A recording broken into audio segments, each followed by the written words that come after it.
Now, we've got some really exciting information for you here.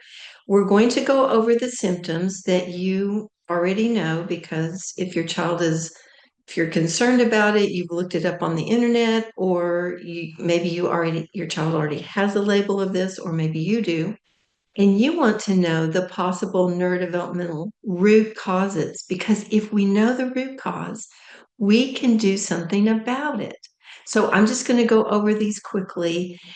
These first ones are the ADHD inattentive symptoms and some possible root causes. So the first one is fails to give close attention to details or makes careless mistakes, like in schoolwork. Now, one of the possible root causes is that their central detail vision isn't working well. So if they have a little block here right in the middle where their central vision is, they can easily miss the signs that are in math, think it's a plus and it's a multiplication sign, those kind of things. Or they could just, like in reading, they could just miss small words or look at a word and guess at it because they saw part of it and they called a word that looks similar to that. The other one is auditory processing. That would also cause these symptoms. So, low auditory processing, I'm not going to go into that because I just did a live on that. And I've got lots in the on the channel about auditory processing. So I'm just going to say auditory processing is huge in ADHD. The same symptoms that come from low auditory processing often occur in ADHD as well. So the second one is, and that they say if you have 6 out of 9 of these symptoms that I'm reading off to you about inattentive, that you have, they give you that label. So number 2 is has difficulty sustaining attention in tasks or play, can't focus during reading or conversation. They could be hyperperipheral. That means they're distracted by things visually. Something, a bird flies by and their attention is off, or somebody walks by and their attention is off. So that's one thing that would affect attention. They're just hypersensitive to smell. That could take them off. For auditory, if they hear sounds too much, that could be very distracting for them and take their attention off. Or again, that ever-present low auditory processing could cause that symptom. Now, the next one is often does not seem to listen when spoken to directly. I see this oftentimes as hyperauditory. If they have just like they want to cover their ears or they're bothered by noises, oftentimes they can't cut out the peripheral noise and pay attention to what is happening right in front of them or someone speaking to them. All of that is just as loud as everything else. And so that definitely affects their ability to um, listen to the spoken word. And also tonal processing. Tonal processing is where your ear hears, but your brain is not interpreting that correctly. So they often are confused about what people are saying because their brain is giving them mixed messages. The next one is has trouble organizing tasks and activities, messy workplace, poor time management. I usually attribute that to the lower level brain organization. So when your brain is not organized at that lower level, and we'll discuss in the future uh, why that might be happening for your child, when that is a cause, then the messiness is just naturally occurring. The next one is avoids or dislikes a task requiring sustained mental effort. Again, that is low auditory processing. If you have writing an essay, for instance, and you can't hold pieces of information together, it's very difficult to form your paragraph and write your whole essay. So auditory processing would be one of the root causes of that. Frequently loses things needed for tasks, books, keys, or tools. Again, that's lower level brain organization. That just comes with the territory. And the good news is that can change. Actually, everything I'm telling you that is a root cause can be changed because of the amazing gift that God has given us of neuroplasticity, where the brain can change and grow. Now, the next one uh, is easily distracted by extraneous stimulation, background noise, and unrelated thoughts. So the first one, background noise, we kind of covered already. If they're hyperauditory, that's a challenge. Hypervisual could be part of this, hyperodor, if something, some strong smell comes, that could totally distract them.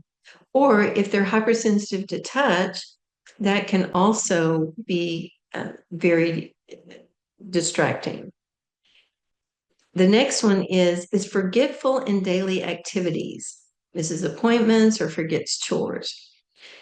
In my experience, that is low auditory processing. You have these things that you're supposed to do, but when the list gets too long, the low processing person cannot hold all those pieces to remember, oh yeah, I have to take out the trash or whatever the chore is.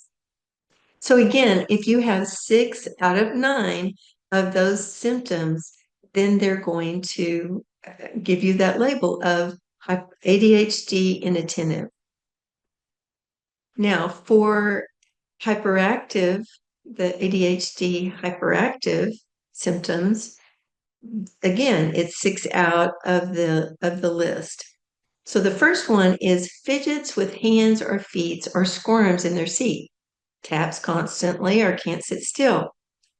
Now, there's several things that could cause this. One is hypertactile, like if their clothes are bothering them, if the collar on their shirt is really irritating them, then they're going to be moving around trying to get away from that feeling. The other thing that can cause this fidgeting is unintegrated primitive reflexes. You may have heard of primitive reflexes. You have these as an infant to help you survive, and then they're supposed to step back and only be available during emergencies for you. But if those are not integrated, you've got primitive reflexes telling the body to do this, and these adult reflexes telling your body to do this. And there's this fight going on within your system. And oftentimes the brain is just overwhelmed and it's like, send up the adrenaline. I've got to deal with this. And so it really gets them going. This one is leaves the seat in situations where remaining seating is expected.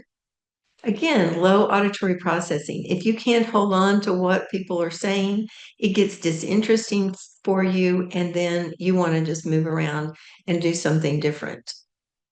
Runs or climbs excessively in inappropriate situations. In adults, it may be restlessness. So again, we go back to the hypersensory aspect of overstimulating any of your senses, the touch, the taste, the smell, the auditory, the visual. Any of those that are hypersensitive can make you want to move and just try to get away from all of that. It overloads your sensory system so that you have to just move to deal with it. This one has difficulty playing or engaging in activities quietly. Oftentimes, if the child is hyperauditory, this seems very counterintuitive, but if they're hyperauditory, they just feel things too much. Oftentimes, when the child is hyperauditory, then they are very loud. You think, how could they possibly be hyperauditory because they're so loud? But those two go together all the time in my practice. I see it all the time.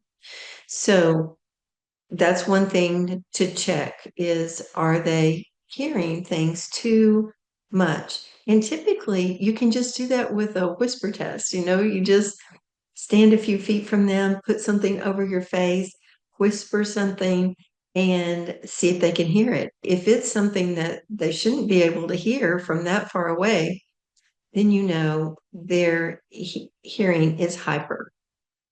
The next one is acts as if driven by a motor.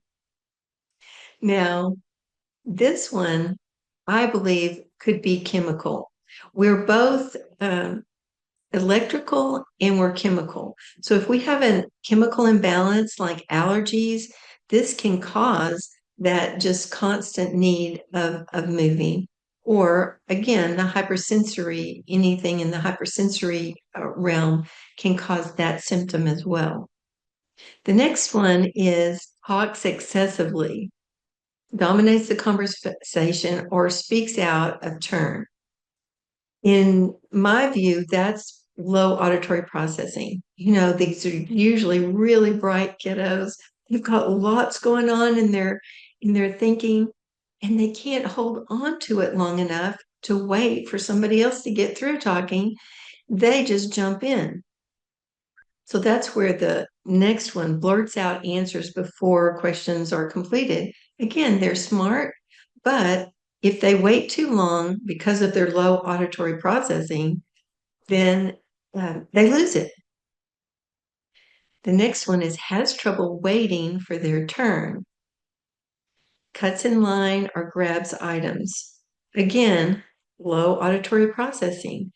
If you can't really see the big picture and see, okay, everybody's in line, I should just stay where I am, you just do impulsive things because, oh, what's the big deal? I can just cut in line and it's not going to be a big deal because they can't hold the big social uh, kinds of concepts together long enough to act like that. And when you have low auditory processing, you just act like a younger child. You do things more impulsively as a younger child would. So the last one of these is interrupts or intrudes on others, butts into conversations. Oh, this is a classic for low auditory processing. So your child has a thought, they run into the room, and because they don't see the big picture, they just bump right into your conversation. Because if they don't tell you right now, they'll forget. You may have heard them say that. So they're really having trouble lowering that expectation and holding on to that information because of that low auditory processing. So I hope that you have seen from this that each one of these symptoms has a root cause. Now, may not have gone over every root cause possible. Hopefully, you get a good idea of there's really something causing this. It's not just a disorder that your child has that needs some live with it, coping and compensating kind of techniques or medicating to uh, make it manageable. It's really something that can be addressed. Again, because of God's gift to us, we can take care of it. Now, most of these symptoms can be picked up in what we call a neurodevelopmental screening. It's a really low cost way of finding out where your child is in a number of these areas. The auditory processing would be picked up, the lower level brain organization. We look at several different things that we can help you identify. And then once we know what it is, we can do something about it. So I want you to, in the comments below, just type screening, just the word screening, and we will DM you the information about how to get to the screening. Now, if you're watching this in May, we have a discount of that that makes it even more reasonable. And again, once we have that information, we can guide you into what needs to happen and equip you to make a difference in your child's life. That's what we're all about, is making sure you have the information you need to do the kind of activities that change the auditory processing, that change the lower level brain organization, that change all those things for your child in order to release their full potential. So I hope you'll join us with a screening. And until then, watch more of our YouTube channel, Brain Coach Tips. And please subscribe, and it always helps other people find us if you like the content as well. We'll see you next time.